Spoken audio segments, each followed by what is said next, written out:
Eu soube que a Charge tinha, digamos assim, feito um sucesso inesperado com o governo pelas redes sociais. Quando alguém me deu os parabéns, perguntou se eu estava bem, eu fui descobrir por que isso. O Ministério da Justiça tinha pedido a minha cabeça à Polícia Federal, na Lei de Segurança Nacional. E ainda nesse dia mesmo, à noite ou à tardinha, o Duque apareceu lá com a ideia de fazer um movimento de solidariedade, que era um absurdo isso acontecer, e sugeriu, a charge se chamava crime continuado, ele sugeriu charge continuada. Então juntou a ideia, a charge, a perseguição e a capacidade de reação, porque havia um grupo.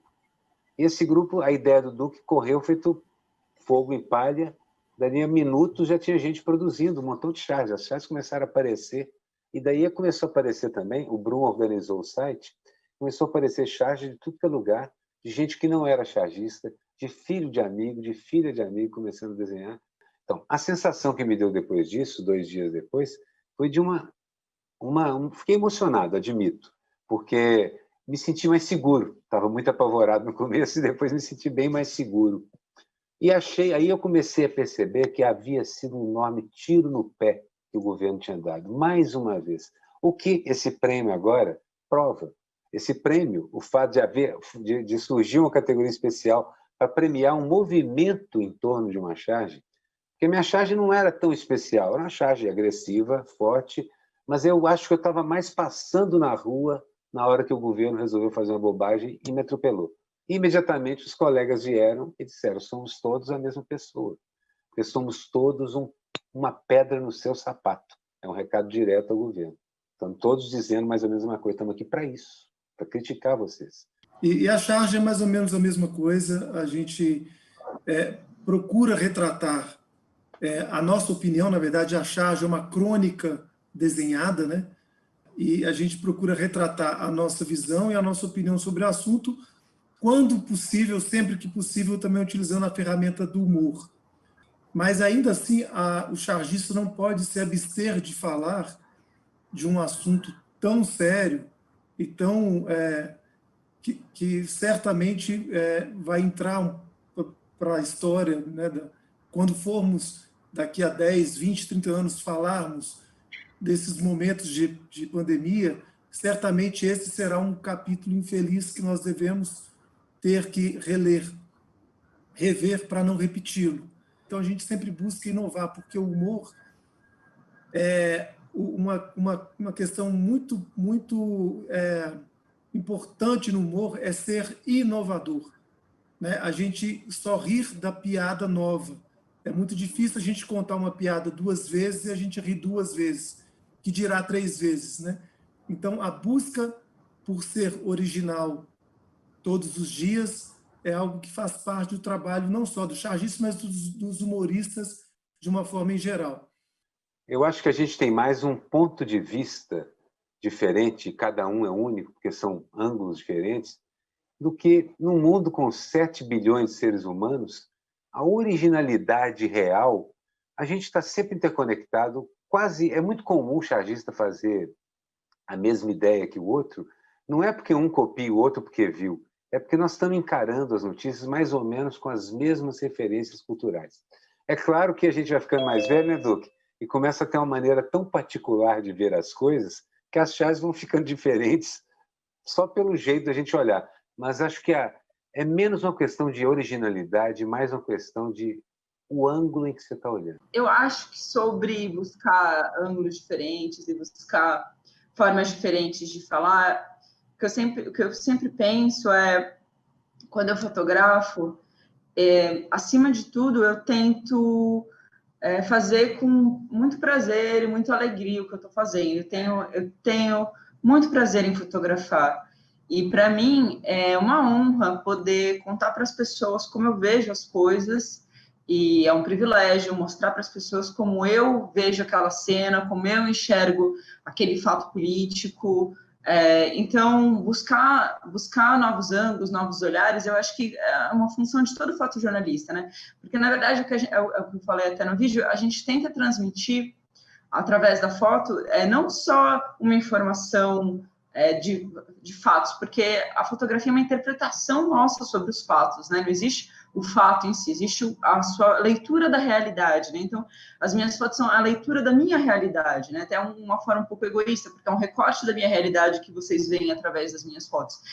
Então, eu busco, na verdade, ser mais fiel sempre ao que eu estou sentindo, o que eu estou vendo, e não é só uma execução de um trabalho do que precisa, do que aquilo imageticamente só, e sim de como eu vejo. Então, para mim, é muito importante todo o processo de buscar um ângulo novo, de transmitir essa informação como eu vejo. As cenas se repetem, né? Fotograficamente, a política, ela volta muito, a história volta muito, então as cenas são muito parecidas. Então, como que você pode fazer cenas muito parecidas serem interessantes? Talvez o fato delas serem muito parecidas, isso pode ser interessante, o fato da história sempre voltar pode ser muito interessante.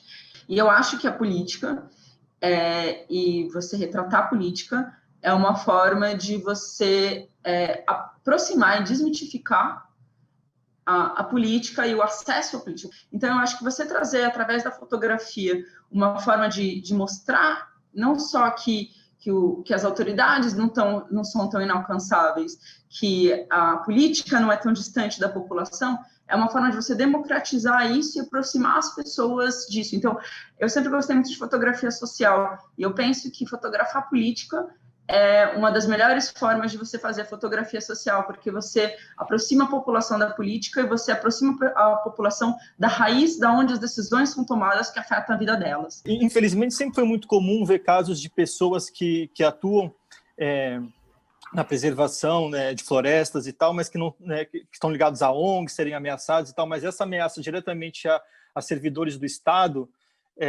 uma coisa do tamanho que vem acontecendo, era uma coisa que para mim me chamou bastante atenção, e eu comecei a acompanhar esses casos e procurar as pessoas envolvidas, as associações de servidores do IBAMA e do CMBio, para tentar identificar essas situações e conversar com essas pessoas para saber o que estava acontecendo, né? E os relatos eram dramáticos, assim, né? De pessoas, servidores que trabalham armados, né? Como é o caso do pessoal do IBAMA, e se sentindo ameaçados, né? Impedidos de sair de alguma cidade, sendo linchado, tentativa de linchamento por populares, né? Que eram ali influenciados por madeireiros, grileiros que atuavam ali naqueles municípios. Foi muito difícil, foram uns 2-3 meses de conversa ali com as pessoas, de entender essas histórias, até que a gente conseguiu identificar 2 casos em que os servidores, que assim, a situação era tão absurda que eles estavam vivendo, já completamente sem respaldo nenhum ali das chefias e muito menos do Ministério e do governo, e essas pessoas falaram, olha, vamos falar o que está acontecendo aqui.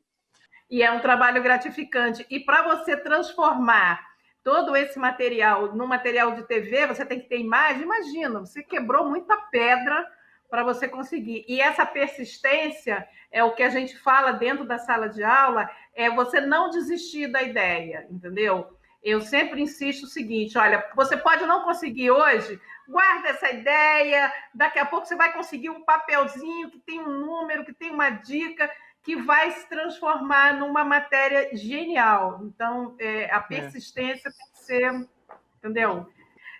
A gente está falando aqui de persistência, de apuração, do cara não desistir, de ir atrás do off, de botar o pé na estrada, de descer o rio, de catar informações bacanas. E essa matéria, Ameaça, Milícia e Morte, né, a nova face do velho Chico, é apaixonante. Você pegar o vídeo, você vê as pessoas falando, você vê a foto, você vê o texto, você vê o cuidado que ele teve, né, de fazer. E aí eu queria que o Daniel fala mais um pouquinho para a gente. Foi muito tempo para você conseguir levantar isso? Eu comecei a apurar essa matéria, acho que foi em maio ou abril de 2019. Eu recebi uma pessoa, me ligou, querendo passar uns documentos, falando sobre problemas de demarcação na margem do Rio São Francisco. Que estava tendo um tipo de sacanagem com as comunidades tradicionais, ribeirinhos, quilombolas, pescadores, vazanteiros. E comecei a fazer uma conversa, mas assim, prospectando para ver se dali ia render uma pauta e se eu ia para campo mesmo fazer. E aí a gente foi, já tinha tudo mapeado, já tinha conversado com todo mundo, mas a gente foi para filmar, né? Tem os vídeos também que vocês podem ver no especial, e para conversar com todo mundo. E no campo a matéria cresceu muito, porque foi no campo que a gente descobriu essa milícia. A matéria não era da milícia, a matéria era uma matéria mostrando os problemas da demarcação de terra do Rio, nas margens do Rio São Francisco. E aí no campo a gente conversando com as vítimas, né, os quilombolas, os pescadores, os vazanteiros, os sem terra, e aí a gente começou a entender que tinha uma coisa organizada atacando eles e que ela tinha o apoio do secretário de Estado de Segurança Pública, um general da reserva, que, por coincidência, estudou na mesma sala do Bolsonaro na Academia de Agulhas Negras, e que é o secretário do governo Zema, secretário de Segurança Pública. E aí a gente continuou em campo, mas sempre assim, preciso de mais. Aquilo que eu tinha, todas as histórias, todos os relatos das pessoas, foram surgindo outras pessoas grandes que perpetravam essa violência lá no norte de Minas, mas eu precisava de mais. E aí surgiu que ia ter uma reintegração de posse a 200 quilômetros de onde a gente estava. Aí eu falei, vamos lá, às vezes a gente acha alguma coisa nessa história. Já está com a matéria pronta, mas vamos. Aí saímos 4 horas da manhã e começamos a acompanhar a ocupação como jornalista, a reintegração de posse, né, o despejo do pessoal. E nisso tinha uma pessoa dessa milícia, desse movimento que chama Segurança no Campo, lá, acompanhando e intimamente conversando com a polícia. E aí eu fiquei acompanhando tudo, pedi para gravar uma entrevista com ela. E ela mesmo, gravando em vídeo, entregou ao secretário. Falou que o secretário era muito amigo, que o secretário que fazia articulação com a polícia, e explicou tudo, assim, como que era.